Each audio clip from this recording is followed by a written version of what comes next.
Contemplando estas imágenes, tal vez muchos se pregunten, ¿es el mundo ahora mejor que hace un año? ¿Será posible que tras los terremotos políticos, económicos y sociales se vislumbre un mundo más justo, más humano? Las respuestas son múltiples y se esconden detrás de los titulares que ha dejado 2010. Una catarata de nuevos retos se ha desbordado durante los últimos 12 meses.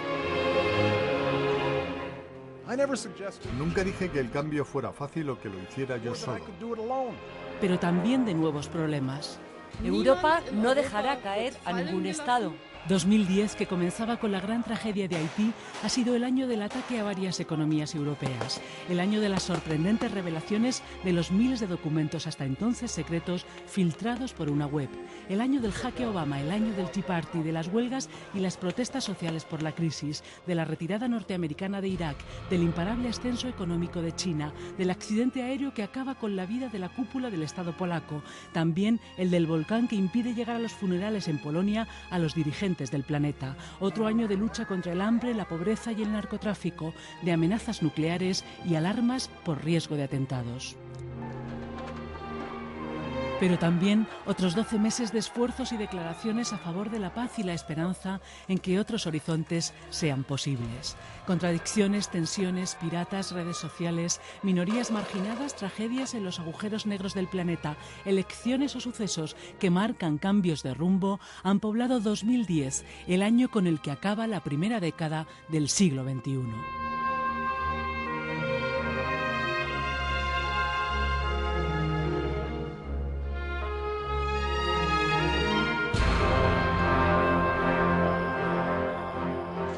Sobre todo 2010 ha sido el año del ataque de los mercados financieros a varias economías nacionales. Las réplicas de los sucesivos terremotos de la crisis económica internacional alcanzaban ahora por primera vez a la credibilidad y la estabilidad económica de algunos países europeos. Su deuda, en manos de los tiburones financieros, se convertía en una moneda de cambio con cuyos vaivenes se resentía toda la Unión. En enero fue Grecia y en noviembre Irlanda las economías que tuvieron que ser rescatadas ante el riesgo de contagio.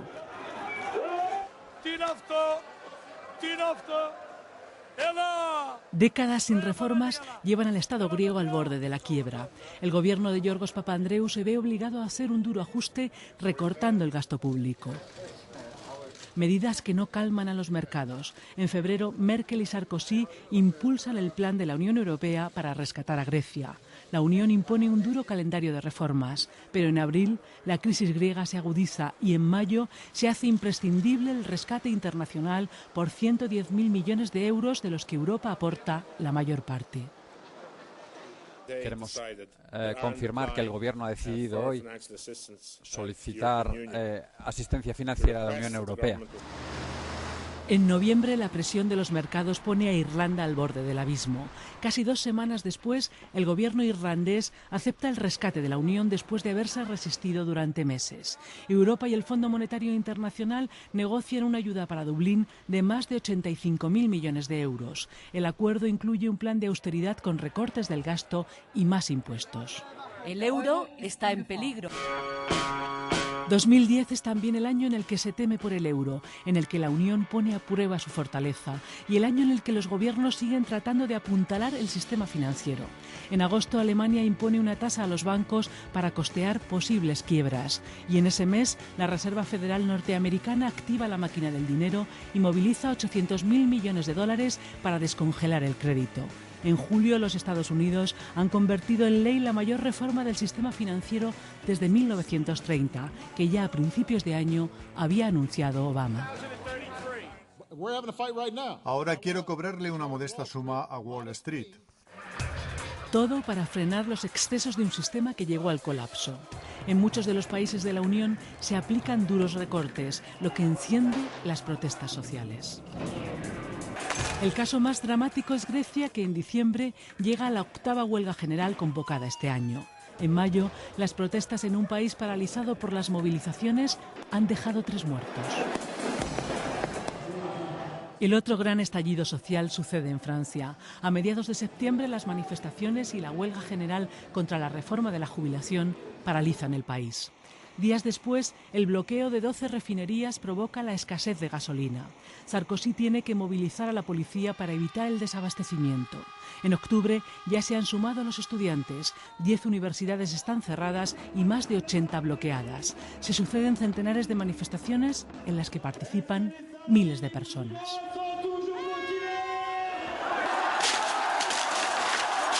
En Inglaterra, los estudiantes provocan también un duro enfrentamiento el 10 de noviembre, en protesta por el plan de ajuste del nuevo primer ministro David Cameron y por la subida de las tasas universitarias que casi triplica el precio de la matrícula.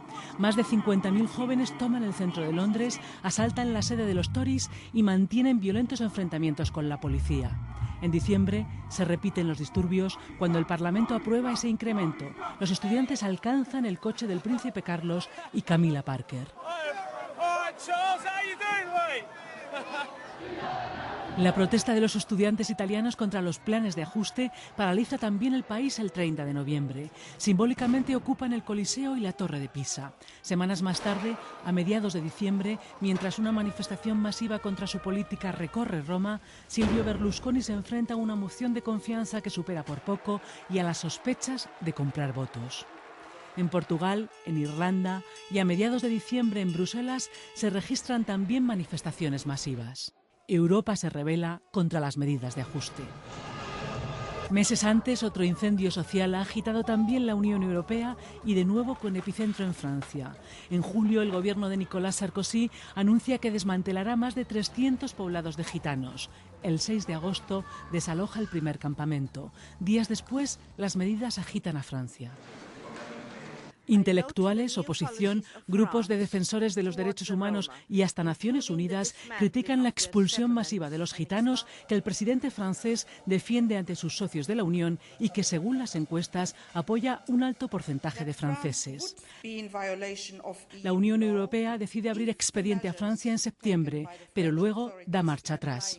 A pesar de las manifestaciones de protesta, centenares de personas han sido expulsadas. Una ola de gestos de racismo e intolerancia recorre Europa en 2010. Pero con todo, la gran noticia del año, la que hace correr ríos de tinta, es la mayor filtración de la historia de documentos secretos o reservados que saca a la luz Wikileaks. Más que una web, es un medio de comunicación en Internet que se origina en 2007 entre disidentes chinos, pero que enseguida recibe el impulso de activistas de la red. A pesar del asedio desde su origen, denuncia corrupción, abusos y matanzas en todo el mundo, con solo 5 empleados y más de 1.000 colaboradores voluntarios. En 2010, su director, el australiano Julian Assange, obtiene el permiso de residencia en Suecia. Ya se ha hecho famoso por las filtraciones de los diarios de la guerra de Afganistán y de la guerra de Irak, por lo que está en el punto de mira del Pentágono. Nos hemos acostumbrado a grupos cuyos abusos denunciamos. Intentan criticar al mensajero para desviar la atención del poder del mensaje. Semanas después se enfrenta en Suecia a una denuncia por abusos sexuales que un juez desestima, pero el caso volverá a reabrirse meses más tarde, justo cuando a finales de noviembre 5 grandes periódicos internacionales acuerdan publicar un resumen de los más de 250.000 documentos reservados de la diplomacia norteamericana enviados a Wikileaks por uno de los casi 3 millones de personas que tienen acceso a una red de Internet secreta creada para la diplomacia estadounidense después del 11 de septiembre. Los documentos revelan espionaje y corrupción a escala planetaria, presiones sobre gobiernos y conversaciones que van desde la guerra hasta los más íntimos detalles personales. Hay datos desconocidos sobre las víctimas de Irak y miles de detalles de cómo actúa la diplomacia estadounidense. La mayoría son solo de los 2 últimos años. Historias que superan con mucho cualquier novela. El mundo aparece como un patio de vecinos que desconfían y se espían unos a otros. Es un sueño para los historiadores y los periodistas y una pesadilla para los gobiernos. Estados Unidos condena con firmeza la revelación ilegal de información clasificada. Julian Assange, refugiado en Inglaterra y reclamado por la justicia de los Estados Unidos y por Suecia a través de Interpol, ingresa en prisión el 7 de diciembre tras presentarse en una comisaría de Londres. presta declaración una semana más tarde bajo una gran expectación y queda en libertad bajo fianza. El acoso a Wikileaks ha alcanzado a sus servidores y a sus fuentes de financiación y ha iniciado una ciberguerra, pero ha convertido a Assange en un icono mundial que asegura tener documentos cifrados que triplican el volumen y la intensidad de lo ya revelado. Espero continuar mi trabajo y seguir demostrando mi inocencia. A favor o en contra, todos los analistas aseguran que en la opinión pública habrá un antes y un después de estas filtraciones. Barack Obama afirma en diciembre que esas filtraciones son deplorables, pero lo cierto es que ayudan a dibujar el mapa del mundo que él se propone cambiar, algo que vuelve a confirmar en enero en el discurso del Estado de la Unión.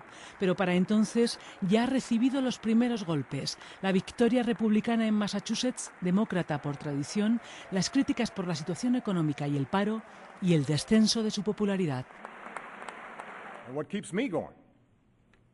Lo que me mueve a seguir adelante, a seguir luchando, es que a pesar de todos los reveses, ese espíritu de determinación y optimismo, esa profunda decencia que anida en el corazón del pueblo americano, siguen vivos. 2010 es el año del jaque a Obama, que logra aprobar la primera reforma sanitaria en décadas, la reforma financiera, extender la protección al medio ambiente y se propone regularizar a millones de inmigrantes, pero que tropieza con la cruda realidad, como la del mayor vertido de petróleo en el Golfo de México, el peor de la historia según los científicos, o con el descalabro electoral de noviembre, en el que pierde la mayoría parlamentaria que le es arrebatada por los republicanos. Hemos progresado, pero ha quedado claro que hay demasiados americanos que no han percibido aún ese progreso y nos lo hicieron saber ayer. Como presidente, asumo la responsabilidad por ello. El mayor acto público de esa campaña lo protagonizan dos humoristas que piden la movilización de la izquierda. Pero es el año del auge del llamado Tea Party, de la derecha más populista, que plantea una política de amas de casa y cuarto de estar con una cuidadosa estrategia que recibe apoyo financiero masivo. Aunque para el inquilino de la Casa Blanca 2010 sea también un año de imágenes y momentos más distendidos, como estos compartidos en la sede de Facebook con el presidente ruso, o la firma 2 meses antes de un nuevo tratado de reducción de armas nucleares, la más importante en 20 años, lo cierto es que el año que acaba es un año de escollos para Barack Obama en varios temas clave, sobre todo el paro y en el exterior la guerra de Afganistán, un conflicto en el que tiene en contra a sus generales empeñados en ganar una batalla casi imposible de la que ya ha anunciado que se empezará a retirar el próximo año. 2010 ha contemplado otro hecho histórico, el inicio de la retirada de las tropas de combate de Irak, un conflicto por el que en 7 años ha pasado 1 millón de soldados norteamericanos, el mayor contingente después de Vietnam. Pero en 2010 hay otro país que el mundo contempla con creciente preocupación. Irán es ya un estado nuclear, dice su presidente en febrero en el aniversario de la revolución iraní. Durante todo el año las portadas de los periódicos recogen la inquietud que provoca la capacidad de fabricar una bomba atómica de un país convertido en protagonista de la tensión en Oriente Próximo. Otro foco allí es el conflicto entre Israel y Palestina. En febrero, el asesinato de un jefe de Hamás genera una crisis entre Israel y la Unión Europea. En marzo, la polémica por el anuncio de nuevos asentamientos israelíes en Jerusalén abre otra con los Estados Unidos. Y a finales de mayo, el ataque del ejército israelí a una flotilla humanitaria que trata de romper el bloqueo de Gaza desata la indignación y la condena de la comunidad internacional. Deja 9 muertos, 50 heridos y una polémica investigación. Y hay un momento en el que el mundo, en 2010, se ve al borde de una nueva guerra. Durante todo el año se masca la tensión entre las dos Coreas. En marzo, un buque de guerra del sur es hundido presuntamente por un torpedo de Corea del Norte. En mayo, el régimen comunista norcoreano despliega su ejército. En noviembre, Corea del Sur acoge a los líderes mundiales del G20 que viven su particular guerra, la del dólar y el yuan. Pero pocos días después de que se hayan marchado, el 23 de noviembre, proyectiles norcoreanos impactan en una isla de Corea del Sur en el Mar Amarillo. Hay 2 muertos y una docena de heridos. Y en el fondo, contemplando la escena, está China, que se convierte en 2010 en la segunda economía del mundo.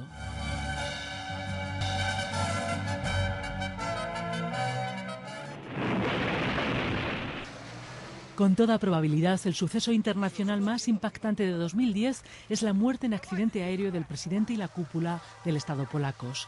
96 personas fallecen cuando su avión trata por tercera vez de aterrizar entre la niebla cerca del mítico bosque de Katyn, donde los soviéticos asesinaron a más de 22.000 polacos 70 años atrás. 3 días antes, allí mismo, el presidente ruso y el polaco habían protagonizado una reconciliación histórica. La muerte de Lech Kaczynski sobrecoge a la opinión pública, provoca el adelanto de las elecciones y coloca a su rival provisionalmente al frente del Estado. En los comicios, su hermano gemelo trata de aprovechar ese capital, pero pierde en la segunda vuelta frente a su rival, el liberal Komorowski. En mayo, en Gran Bretaña, tras unas elecciones reñidas, el conservador David Cameron se alza con la victoria.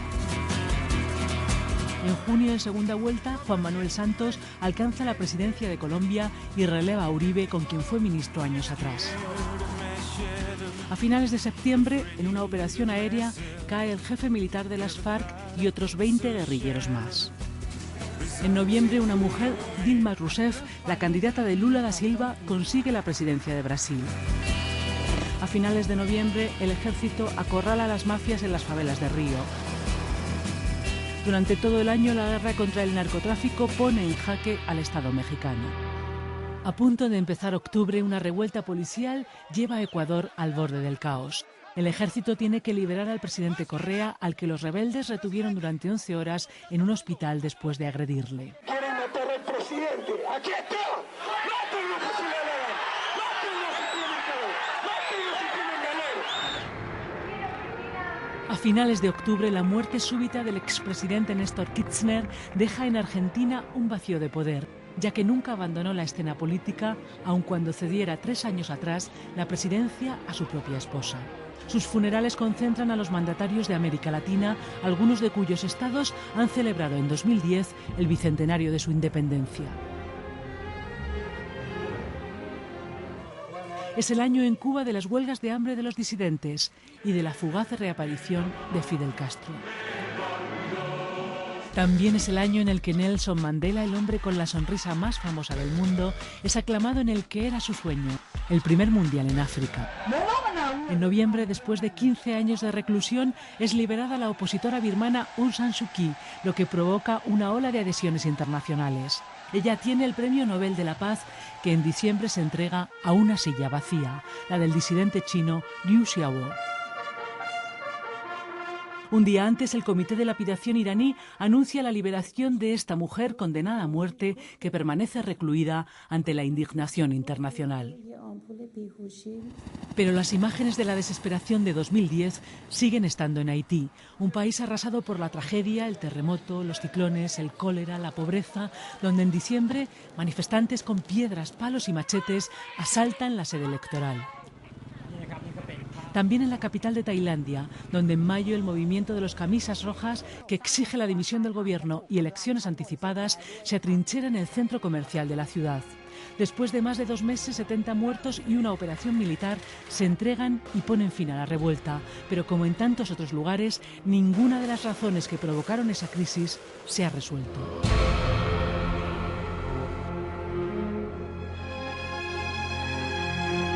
A finales de 2010, el mundo sigue siendo como siempre un volcán, un lugar donde parece imposible erradicar las amenazas nucleares o las terroristas o alcanzar con eficacia el primero de los objetivos del milenio, acabar con el hambre en el mundo.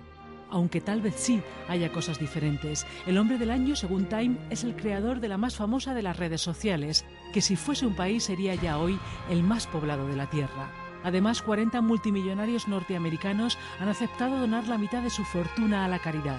También la gente ha destapado por primera vez la olla de lo que se cuece en las alturas, y por si acaso no fuera posible cambiarlo, este año 2010 se han buscado nuevos mundos en la galaxia y se ha concluido que hay más de 500 planetas posibles en los que quizá, quién sabe, podamos volver a intentarlo.